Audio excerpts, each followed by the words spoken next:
چې د قران کریم تفسیر چره هغه حدیث دی د جناب رسول الله صلی الله علیه وسلم. د یو ټکی باندې ځان پویل پکار دی چې دنیا کې تاسو وګورئ چې د یو انسان څومره شخصیت وي او څومره علم وي دومره داغه کلام موچتی. هر سړی داغه په کلام باندې نه پوي، داغه کلام باندې پویدو د پاره داغه عمره علم پکاري. عزیزانو څومره چې د الله پاک شان دی څومره داغه لویواله دی دومره داغه کلام موچته کړ کنه. اوس بیا په ټول کائنات کې د الله نه بعد او د ټول کائنات نه د پاسه دا مقام دی د رسول الله صلی الله علیه وسلم.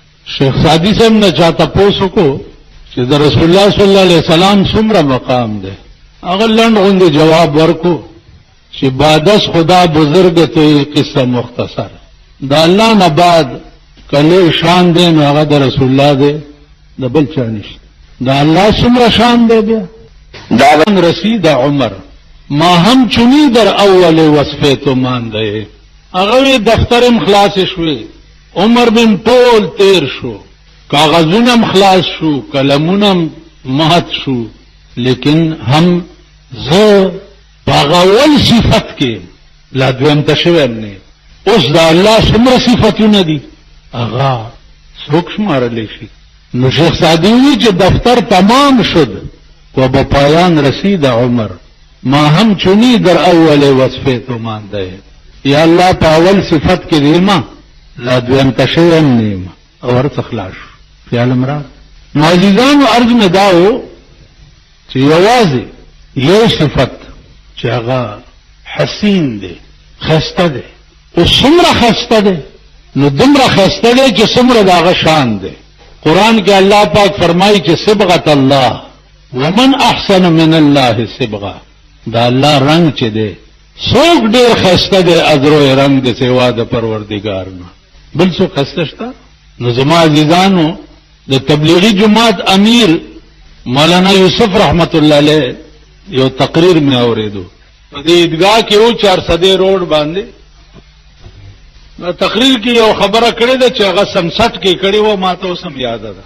هغه وی چې دنیا کی محبوبات کا حسن بنوٹی ہوتا ہے.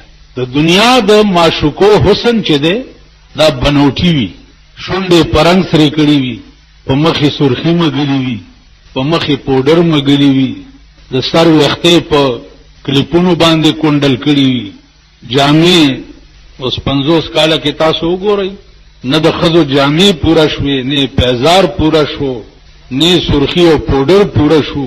تاسو په دې صدر کې ورشي وګورئ او په کوچی بازار کې او په آرمی سټیډیم کې او په شفی مارکیټ کې وګورئ د خزو هیڅ خلاص نشو په 50 کاله کې. ار ورځ د خزو شاپینګ دی ار ورځ.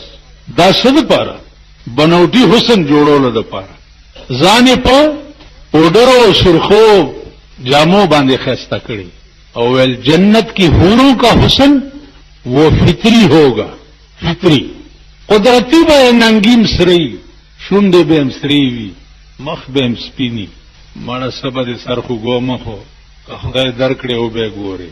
رسول الله صلی الله علیه وسلم د معراج په شپه باندې جبرائیل علیہ السلام جنت ته نه ایستو نو جنت کې ګوري تماشا کوي په دې کې یو رڼا وشوه په جنت کې چې رڼا وشوه نو رسول الله صلی الله علیه وسلم دا خیال وکړ چې جوړه دا الله دیدار دی. جبرائیل ورته فرمایل چې پریشان کېږه ما هغه په بنگله کې وګوره یو جنای چې ولاړه ده ودلی ده ویلغی چې ته ولیدې نو مسکه شوه په خندا غوندې شوه چې رسول الله صلی الله علیه وسلم نن جنت ته راغلی دی.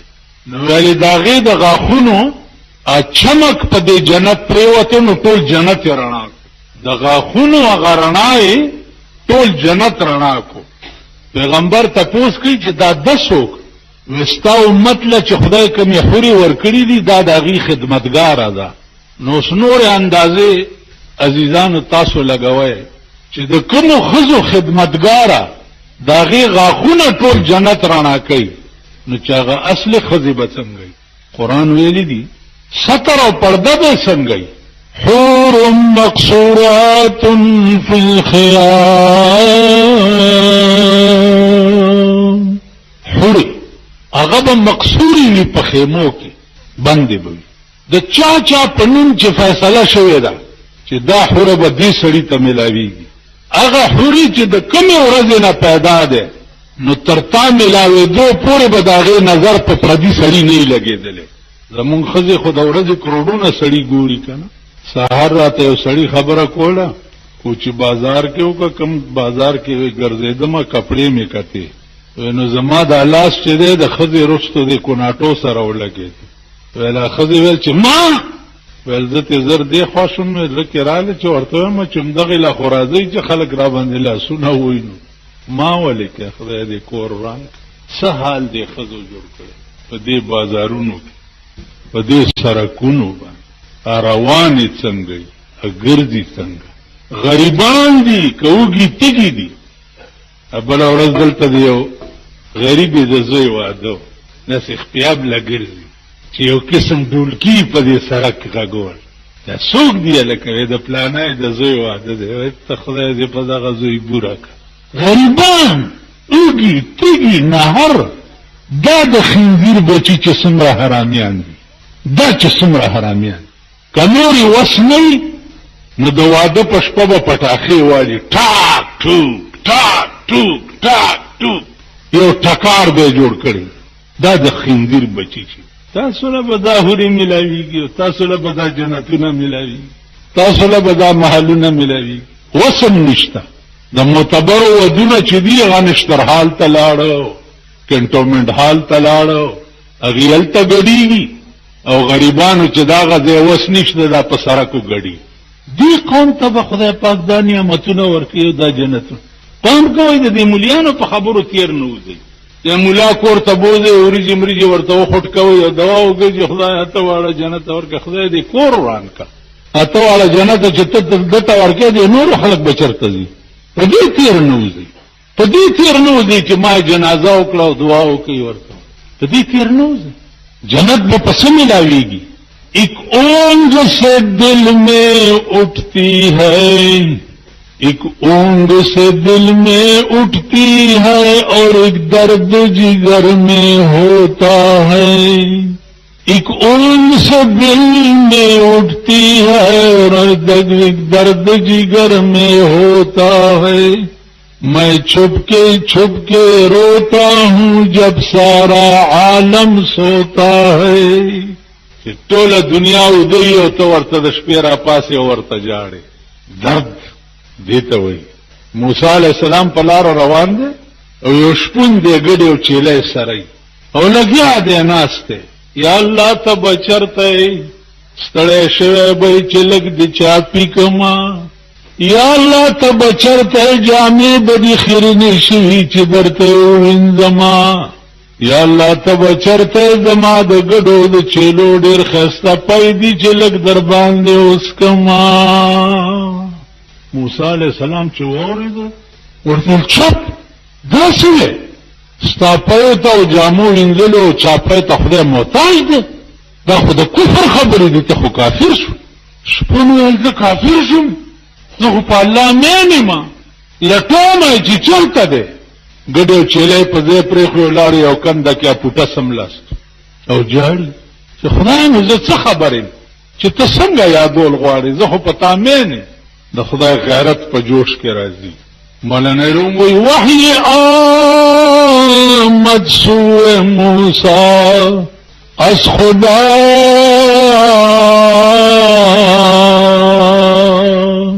وحی آمد سوی موسی از خدا بندر مارا چرا کر دی جدا فوراً جبرائیل راغے او موسی علیہ السلام توئی چو د خدای بندا اغزما یار دی ولی ما نه جدا کړو دا شپون خو زما یارو اسمان نه خبر راځي خبره د زړه ده خبره د عمل نه ده د دې ځای ده چې دې ځای کې د الله متعلق ستاسو دي، دې ځای کې د الله نو لګیاو سکنه. دا بعضې خلک په لاره رواني دا چل داسې د خلکو ته ګوري او دا چل تسبیح ورسره په آرام کښېنم. پرون مې یو سپین ږیره کتو دا چل یې کولو ښځه ورسره روانه کور دی وران شي. په دې نه کېږي، خبره د دې ځای ده. بیا وایي موسی ته څه وایي چې تو برای وصل کردن آمدی،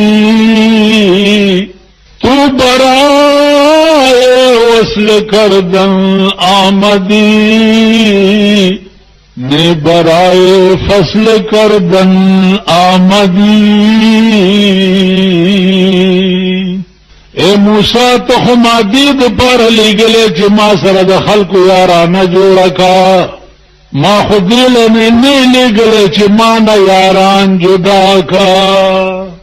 اشپون زما یارو ورشه دا غزړه تپوسو کا چې داغه په زړه کې زما متعلق څه دي. زما عزیزانو په ظاهر د کفر خبرې وي، لیکن چې دې کې درد وي هغه خبرې د خدای خوښي. ان الله لا ينظر الى صورکم، الله ستا شکل ته نه ګوري چې خصونت ته اخیستی دی او ګیره دې چچ کړی دا او ګمنس کړی دی دا. لا ينظر الى صورکم، الله ستا شکل ته نه ګوري. ولا الى اعمالکم، او نستاسو عملونو ته ګوري. ولكن ينظر الى قلوبكم، الله ستاسو زړونو ته ګوري چې په زړه کې. لکه رحمان بابا وایي چې د رحمان د زړه د حال خدای خبر دی، د رحمان د زړه د حال خدای خبر دی، چې په زړه کې د یار د غم سدي. په دې خدای پوهېږي چې د یار د غم دغه په زړه کې څه شي. نو عزیزانو چې د یار درد او غم در سره پیدا شي، داغه د کلام وقت به د پړه کې پیدا شي. وقت تاسو وګورئ په دې قرآن باندې چې یو تفسیر په 48 جلد کې لیکلی شوی، یو تفسیر. تفسیر کبیر وګورئ، الله اکبر. تفسیر قرطبی وګورئ، تفسیر د علامه لوسی وګورئ، یو تفسیر په جلدونو چې یو مفسر تفسیر لیکي خو هغه ټول عمر دې ته وقف دی، هغه به بل څه کار کړی دنیا کې. بیا کوم شروح چې په دې حدیث باندې لیکلي دي عقل به دې وخوځي. نو زما عزیزانو نن خبره په دې بس کوو چې درد پیدا کوي زړه کې، چې درد زړه کې پیدا شو والله که سپینم لته ورکې ویا به چې دام د خدای مخلوق دی، خدای په خفه نشي چا سپینم هم لته نه ورکې. نو دې ځای کې درد پکار، دې ځای درد نو دا هر څه په قیامت کې خدای په دې مخ درولی او دا تبوي چې ځا ورکشه ویني سې بوځي جهنم. زستا زړه خبرو انه علیم بذات الصدور دی، ستا پسینه خدای عالم دی چې ستا زړه د چا کور دی. مولانا روي چې په خدا کې سینه امرا بشگاف جان بیرون کن، بخدا کے سینہ عمران بشگاف جان بیرون کن، کہ درون خانہ تو جگر چکار دارد. خدا قسم سینہ میں وشلوا دا زړه میں بار رو باسا، زړه می سیره کا او دننه پکې وګوره. نو خدای زما زړه خو ستا کور دی کې د بل چا سکار دی. زړه دې کده بل چا کور او تباہ او برباد او آخرت کې عمر لا تباہ او کله دې د خدای کور عمر لا کامیاب. واخر دعوانا ناصر خان اسلامی کیسٹ ہاؤس بیرون کچہری گیٹ اشرف روڈ سیف فقیر خان ناصر خان سے آپ ملائے گی اور دلیل علاوہ دین تقاریب کیسٹ بہت اثر دلیل دکان اللہ کی دیشی اور خصوصاً دولمہ دیوبند تقاریب ہوگی سکے. عزیزانو 13 جمعه باندې ما یو خبره عرض کړې وه چې د قرآن کریم تفسیر چې دی دا حدیث دی د جناب رسول الله صلی الله علیه وسلم. بیا بعض خلکو ته پکې اشتباه شي یا لا علمه وجه ده. یو سړي ما ته وایي چې پکار دا و چې قرآن کریم په خپله دومره صفا دی چې هر سړی پې پوهې دی. ما هغه ته وویل چې ته زما په خبرو پوهېږي؟ وایي چې ولې نه پوهېږم؟ نو ما ورته وویل چې انا اکلمک بالعربیه انت تفهم العربیه؟ چې نه په دې زه چېرته پوهېږم. نو ما ورته وویل چې دا خو زه یم که نه، ته خو بدل شوی نه یم. بیا مې ورته وویل چې میں آپ کے ساتھ اردو میں بات کروں گا. وایي چې په اردو زه چېرته پوهېږم. بیا مې ورته وویل چې میں تیرے نال پنجابی وچ بات کرسم. پوه چې په پنجابی زه چېرته پوهېږم. نو مال بې لکۍ خره یو لکۍ دې نشته کې کمپلیټ خرې چې ته زما په خبرو ډایرکټ برای راست نه پوهېږې، نو ته به د الله په خبرو برای راست ډایرکټ څنګه پوه شي؟ دې ته لږ سوچ کړه. هر سړی ځان نه د ملا د پیازه زوی نه دي جوړول پکار. د عوامو کې دا یو نقص دی چې 3 ورځې لمونځ وکړي، په 4مه ورځ د جبرائیل علیه السلام په تمه چې 3 ورځې لمونځ وکړو، جبرائیل علیه السلام ډېر لیټ شو او رانغی. دا نقص ځان نه ویسته پکار. ځان به څه شی جوړی؟ مولانا روم وایي چې در بهاران که شود سرسبز سنگ، در بهاران که شود سرسبز سنگ، خاک شو تا گل بروید رنگ رنگ. وی په بهار کې کلک ها بارانونه وشي خو کاڼې نه ګل کېږي. په کاڼي باندې چې هر څومره بارانونه وشي نو کاڼې نه ګل کېږي. که ته ځان ګل کول غواړې نو خاک شو تا گل بروید رنگ رنگ، خاورې شه چې رنگ رنگ ګلونه ونیسي. تاسو وګورئ د موسم بهار په وخت کې دا رنگ رنگ او قسمه قسم خوشبویدار ګلونه دا د ځمکې نه راوځي، د کاڼي نه نه راوځي. که ته ځان ګل کول غواړې نو خاورې شه چې رنگ رنگ ګلونه ونیسي. تاسو وګورئ حروف مقطعات قرآن کې د 14 سورتونو په سر راغلي دي. الف لام میم طه سین کاف ها یا عین صاد طه. دا حروف چې دي په ټول قرآن کې د 14 سورتونو په سر راغلي. که په دې ټوله دنیا کې داسې عالم وښایه چې هغه د دې حروف مقطعاتو ترجمه وکړي، یا هغه دا دعوه وکړي چې زه په دې پوهېږم. نه په طه څوک پوهېږي، نه په یاسین څوک پوهېږي، نه په کاف ها یا عین صاد څوک پوهېږي، نه په الف لام میم څوک پوهېږي. بعضې مفسرینو دا ترجمې چې کړي دي دا خپل خیال زغلولی دی.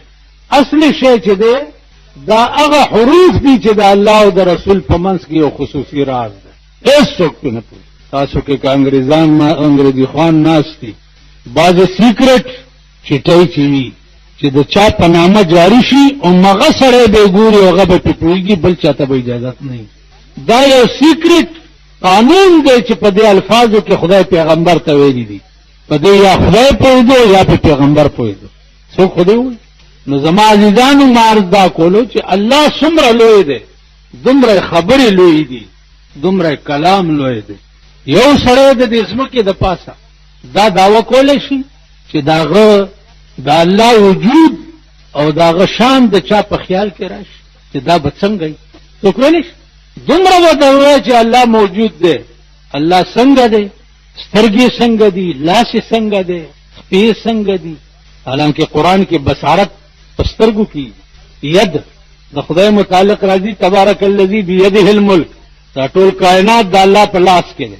اوس ید لاس ته وایي، دا هر څه شته او کیفیت یې چاته معلوم نه دی چې لاس څنګه دی، سترګه څنګه ده، هېڅ چاته دا علم. نو د الله متعلق به صرف دومره، بیا به دام نه وی چې هغه ناس چېرته دی. مکان دی که ولا ثابت کو دام کفر دی، که جسم دی ولا ثابت کو دام کفر دی. نه به جسم وی نه به مکان وی، موجود دی، خبر نه یم چې څنګه. په یو ورځ به خبرېږي چې هغه به جنتي. د جمعې په ورځ امام ترمذی رحمت الله علیه یو باب قائم کړی دی، باب السوق فی الجنه. په جنت کې به یو بازار لګي، دا جنتیان به پکې ګرځي، خوشحالېږي به. مازدیګر ټیم چې شي الله به ترې تپوس وکړي چې خوشحال شوئ؟ وایي چې یا الله څه کمی پاتې نه دی. وایي به ودرېږئ یو خوشحالي پاتې ده. نو د ده منځ کې او د جنتیانو منځ کې چې څومره پردې دي ملایکو ته به وایي دا لرې کړئ. دا پردې به ټولې لرې شي او اهل جنت به د خدای تماشه وکړي.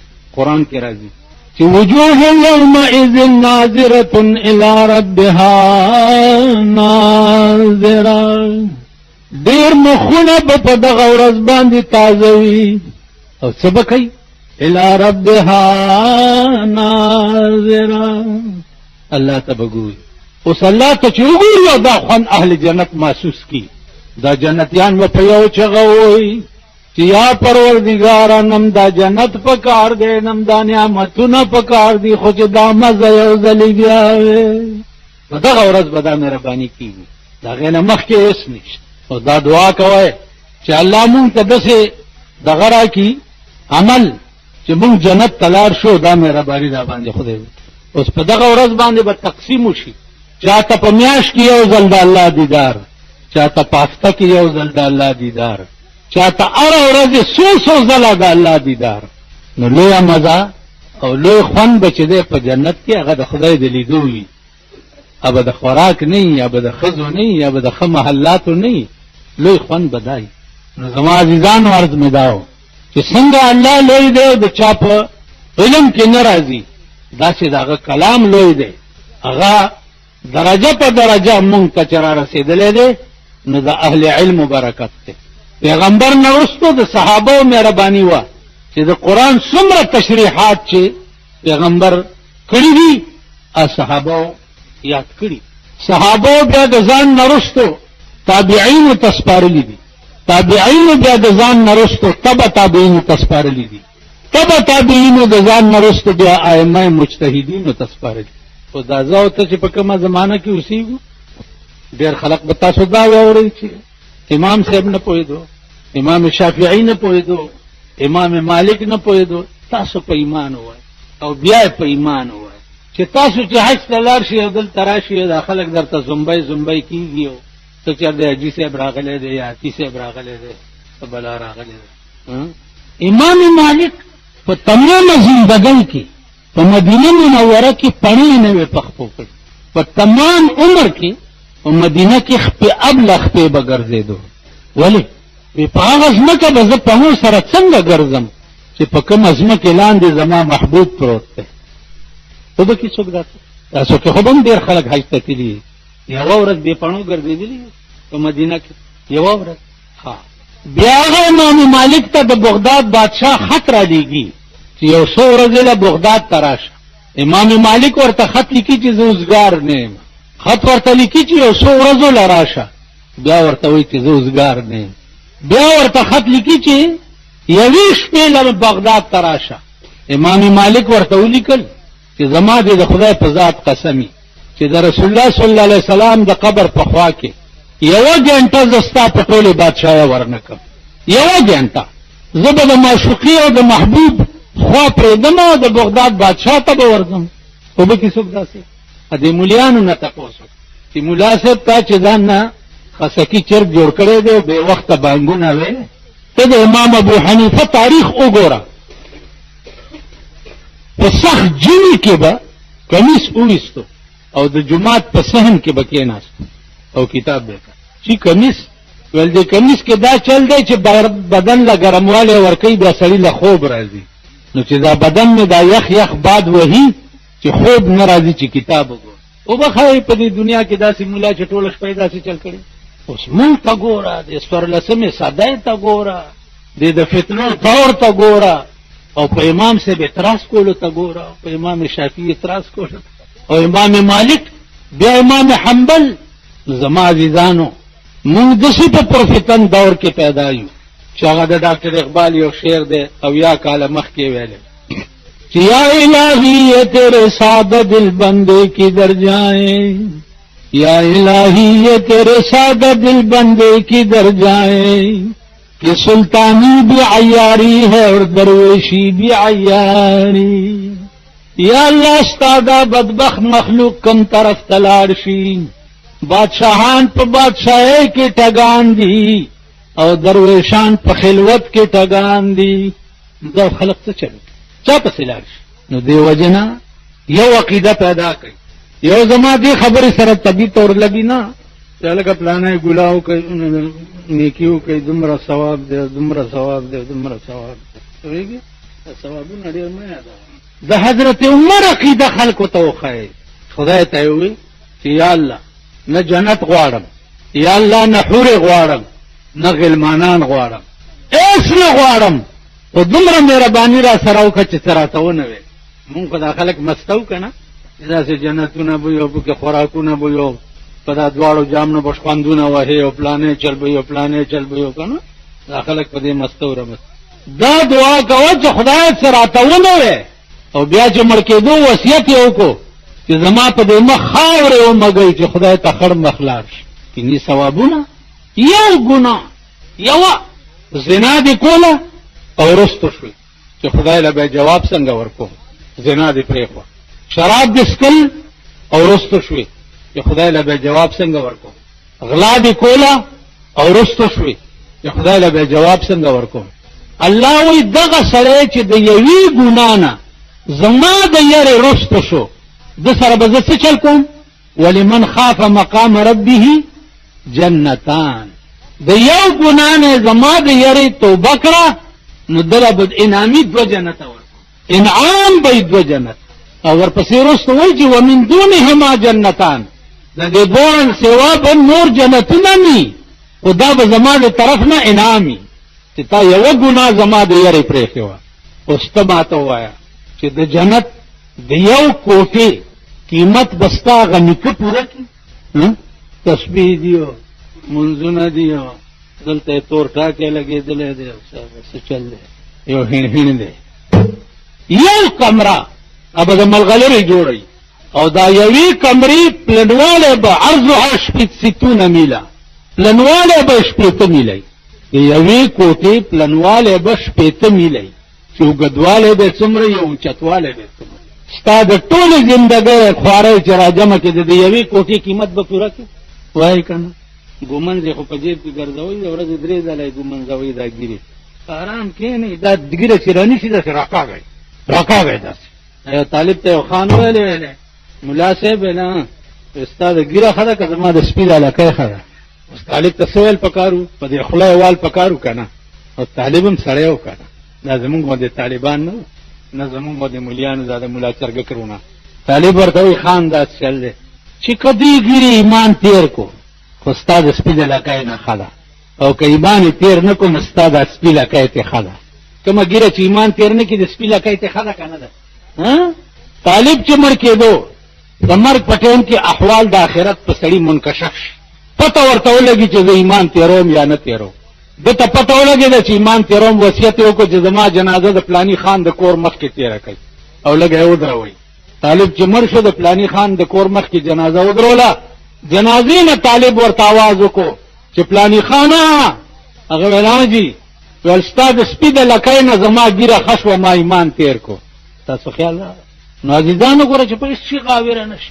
که د جومات نه وځي او سپی وګورې، سپی، نو دا تصور وکړه چې خدایه دا سپی هم مانه ښه دی، دا سپی مانه ښه دی، ځکه چې ده سره به د خپل عمل حساب نه کېږي او ما سره به حساب کېږي.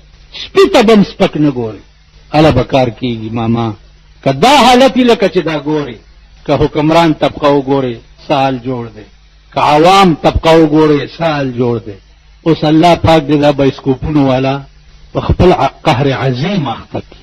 د جمعې په ورځ بوکي پکې کېنولي دي، او په سوزکو او په ټانګو پورې صاحب فوټوان چسپان کړي دي. کور مران شه، خو ټولې دنیا ته دا ډمخانې معلومې دي که نه؟ نو بیا ورپسې بازار له سره راوځي. نو دې مجسټریټانو ته دا پکار دي چې دکاندارانو پسې ګرځي، دا ټانګې راونیسئ، دا ښځې راونیسئ چې ته څه له راوتې، او 2 منیزې بوجئ، ته څه له راوتې، او دې خپو ته یې لښتې ونیسئ، او دا خپې پې باندې وپرسئ چې د دې عمر چې دا بیا راونیسي. کم شی چې د خدای د قانون نه لرې دی، د هغې ګرفت نشته. کم شی چې د لارډ میکالې په قانون کې جرم دی، د انګریز لعنت په داسې ملک شه چې په 50 کاله کې کم ملک کې تر اوسه پورې د پیرنګي قانون دی.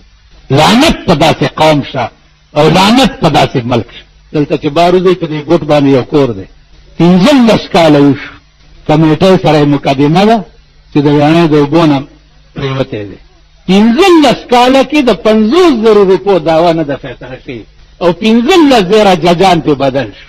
که زما او ستا اوس په دې تیګړي جګړه وشوه که نه، په دې تیګړي او عدالت ته لاړو 25 کاله به تېر شي، دا د تیګړي جګړه به نه ختمي. خدایم هلاک که چې هلاک شي، خو قرآن ته راشي که کومه فیصله ده چې په قرآن کې نشته، کومه فیصله ده چې په حدیث کې نشته، کومه حدیث ته چې فیصله ده چې په ائمه مجتهدینو کې نشته، راشي ورته.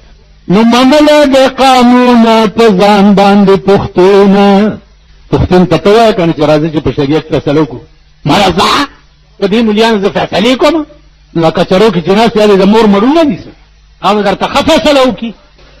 منله د قانونه په ځان باندې پښتونه چې ورشه کچرو لپکې جوړې دي میلې دغه مشم خولې ارچا ته زما خیال دی زیګر مې ډېر ملال دی ارچا ته چې زه ګورم دي ټګان د بنګالې دغه مشم خولې.